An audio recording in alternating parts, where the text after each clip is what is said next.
আজকে আমি তোমাদের সাথে আমার চাঁদ রাতের ভ্লগটা শেয়ার করব।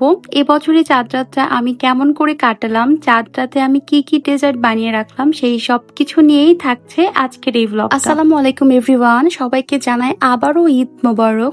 আশা করছি এবছরের ঈদটা সবার অনেক ভালো কেটেছে। ঈদের আগের দিন সকাল থেকেই আমি আমার কাজগুলো স্টার্ট করেছিলাম। তো ফার্স্টে আমি বানাচ্ছিলাম এগ পুডিং, আর এগ পুডিং এর ভিডিও আমি অনেকবারই শেয়ার করেছি আমার পেজে, তাই আজকে আর কোনো ডিটেলসে ভিডিও শেয়ার করলাম না।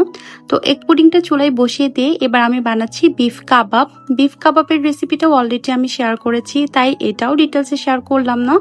ঈদের পর যেহেতু আমার বাসায় অনেক গেস্ট আসবে, তাই আমি বেশ কিছু বিফ কাবাব বানিয়ে রেখেছিলাম। আর এই বিফ কাবাবটা কিন্তু অনেক বেশি টেস্টি হয়েছিল।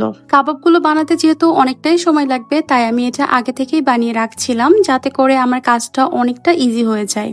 তো কাবাবগুলো বানানো শেষ করে এরপর আমি রাতের জন্য ডিনারও রেডি করেছি। আর সেদিন যেহেতু ছিল রমজানের লাস্ট ইফতার, তাই আমি ঝটপট করে সেদিন আমার ফ্রিজে যা কিছু ফ্রোজেন আইটেম ছিল সেগুলোই বের করে জাস্ট ভেজে নিয়েছিলাম। সেদিন আর খুব বেশি ঝামেলা করিনি, কারণ তার আগের দিনই একটু বেশি করে ইফতার আয়োজন করেছিলাম আমরা সবাই মিলে। আর এই দিন যেহেতু আমার অনেকটাই কাজ ছিল, তাই আমি একটু শর্টের মধ্যে সেদিনের ইফতারটা শেষ করেছি। ইফতারটা শেষ করে আবার একটু বাইরেও চলে গিয়েছিলাম, টুকটাক কিছু কেনাকাটা বাকি ছিল তখনও, তো সেগুলাই লাস্ট মিনিটে শেষ করে আসলাম। বাসায় এসেই আমি চলে গিয়েছি কিচেনে ঝটপট আমার ডেজার্টগুলো বানাতে। তো ফার্স্টে আমি এখানে বানাচ্ছিলাম পাখির বাসা।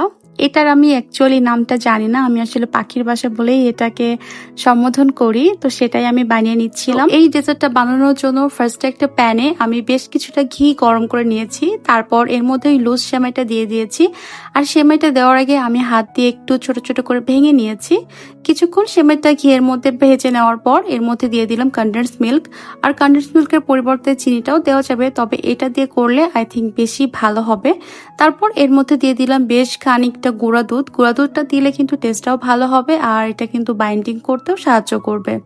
তো এই দুটো উপকরণ দেওয়ার পর কিন্তু আমি বেশ কিছুক্ষণ ধরে এটা একটু ভালো করে নেড়েচেড়ে নিলাম। এ পর্যায়ে নাড়তে কিন্তু একটু কষ্ট হচ্ছিল, কারণ এটা অনেক বেশি স্টিক হয়ে গিয়েছিল। তবে যত বেশি স্টিক হবে এটা বানানো কিন্তু তত ভালো হবে। তো আমি সুন্দর করে বেশ কিছুক্ষণ নেড়ে চেড়ে এটা খুব ভালো করে মিশিয়ে নিলাম। আর আজকে আমি এই ট্রেটাতে এই পাখির বাসাগুলো বানাবো, এটা আমি আগের দিনই এনে রেখেছিলাম। তো এটা না থাকলেও কিন্তু সমস্যা নাই, যে কোনো কাপ বা যে কোনো ছোট গোল বাটিতে কিন্তু এই কাজটা করে নেওয়া যাবে। তো এটার উপর আমি একটা পেপার বিছিয়ে তার মধ্যে কিছুটা সেমাই নিয়ে এরকম সুন্দর করে হাত দিয়ে চেপে চেপে এটার সাইজ অনুযায়ী সেট করে নিচ্ছিলাম। আর এই কাজটা কিন্তু সেমাইটা গরম থাকতে থাকতেই করতে হবে, তা না হলে কিন্তু এটা শক্ত হয়ে জমাট বেঁধে যাবে, তখন সুন্দর মতো এটা আসলে শেপটা দেওয়া যাবে না। তো প্রত্যেকটাই কিন্তু আমি এরকম সুন্দর করে শেপ করে নিলাম। আর এবার এর মধ্যে যে পুরটা দিব, আমি সেদিন নবাবী সেমাইটা বানিয়েছিলাম, তো ওই সেমাইয়ের যে পুরটা বানিয়েছিলাম মানে ক্রিমটা, সেই ক্রিমটা আমার কিছুটা বেঁচে গিয়েছিল। ওইটার মধ্যে আমি সামান্য একটু গুঁড়া দুধ দিয়ে জিনিসটা আর একটু ঘন করে নিয়েছি।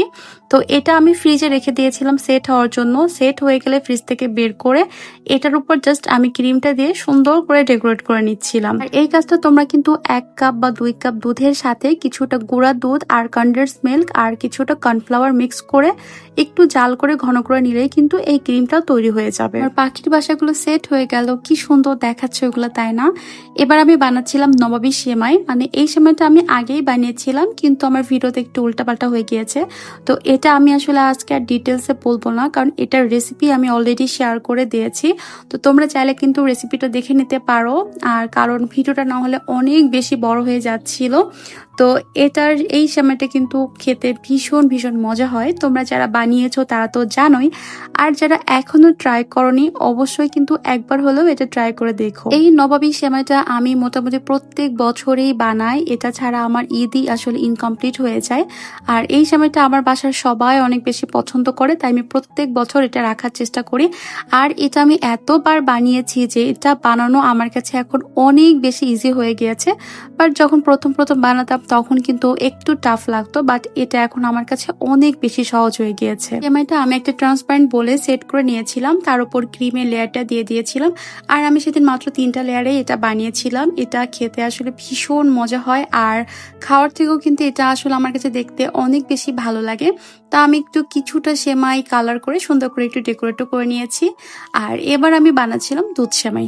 অনেকের কাছে দুধ সেমাই বানানোটা একটু টাফ মনে হয়, যে অনেকেই হয়তো পারে না ঠিক মতো বানাতে, বাট এটা আমার কাছে এখন অনেক বেশি ইজি লাগে। একসময় এটা আমিও পারতাম না, বাট মোটামুটি 2-3 বছর মতো হলো এই সেমাইটা এখন আমি খুবই ভালো বানাই। আমার আম্মুকে দেখতাম এই সেমাইটা আসলে খুবই মজা করে বানাতো, কিন্তু আমি আসলে এটার ইয়াটা বুঝতে পারতাম না যে সেমাইটা কখন দিতে হবে বা কতক্ষণ সেদ্ধ করতে হবে, পরিমাপটা বুঝতে পারতাম না। বাট এখন আমি এটা খুব ভালো মতো বানাতে পারি, আম্মুর থেকেও অনেকটা ভালোই বানাই।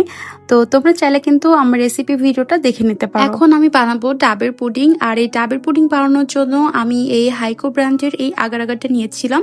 তো এটার দাম দেখি এখন 180 টাকা হয়ে গিয়েছে, এর আগে 110-20 টাকা দিয়ে কিনতাম। বাট এটা না অনেক ভালো ছিল, এটা অনেক বেশি পাওয়ারফুল ছিল। আমি আগে যেই মাপে পাউডারটা দিতাম সেই একই মাপে এবার দিয়ে বানিয়েছি, বাট দেখি এবার অনেক বেশি শক্ত হয়ে গিয়েছে, আর ঠান্ডা হওয়ার আগেই এটা জমাট বেঁধে যাচ্ছিল। তো বুঝলাম যে এই পাউডারটা আসলে অনেক পরিমাপে কম দিতে হবে, তাহলেও এটা জমাট বেঁধে যাবে। দ্যাটস ওয়াই এটার দাম এত বেশি নিয়েছে। এই দিনের ডাবের পুডিংটা আমি এরকম ছোট ছোট কাপে সেট করেছি, আমার কাছে দেখতে ভীষণ ভালো লাগছিল। তারপর আমরা চটপটি বানানোর জন্য কিছু ডাবলি এখানে ভিজে রাখলাম, যেটা এটা সকালে বানাবো। তারপরে এখন বানাচ্ছিলাম লাচ্ছা সেমাই।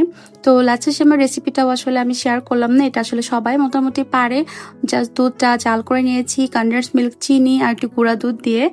এবার হচ্ছে প্যাকেট সেমাইয়ের মধ্যে জাস্ট দুধটা ঢেলে দিয়েছি।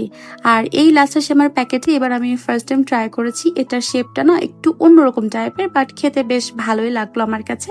তারপর উপর থেকে কিছুটা কিশমিশ আর কিছুটা বাদাম কুচি দিয়ে সেমাইটা সুন্দর করে ডেকোরেট করে এই সবগুলো সেমাই আমি ফ্রিজে ঠান্ডা হতে দিব, কারণ এই সেমাইগুলো না ঠান্ডা ঠান্ডা খেতে অনেক বেশি ভালো লাগে। দেন আমি শাহী টুকরাটা বানাতে চেয়েছিলাম, পাউরুটি দিয়ে আরো কিছু আইটেম করতে চেয়েছিলাম। শাহী টুকরাটা আমি প্রত্যেক বছরই বানাই, বাট এবার আমি পাউরুটি কোথাও খুঁজে পাইনি। আসলে ঈদের আগে সব বেকারি বন্ধ হয়ে গিয়েছিল, তাই ওগুলার করাও হয়নি। তো এই ছিল আমার চাঁদ রাতের আয়োজন। চাঁদ রাতে আমি অল্প কয়েকটা ডেজার্ট এবার করতে পেরেছি। তো তোমাদের কাছে কেমন লাগলো আমার চাঁদ রাতের ব্লগটা অবশ্যই কিন্তু কমেন্ট করে জানিও।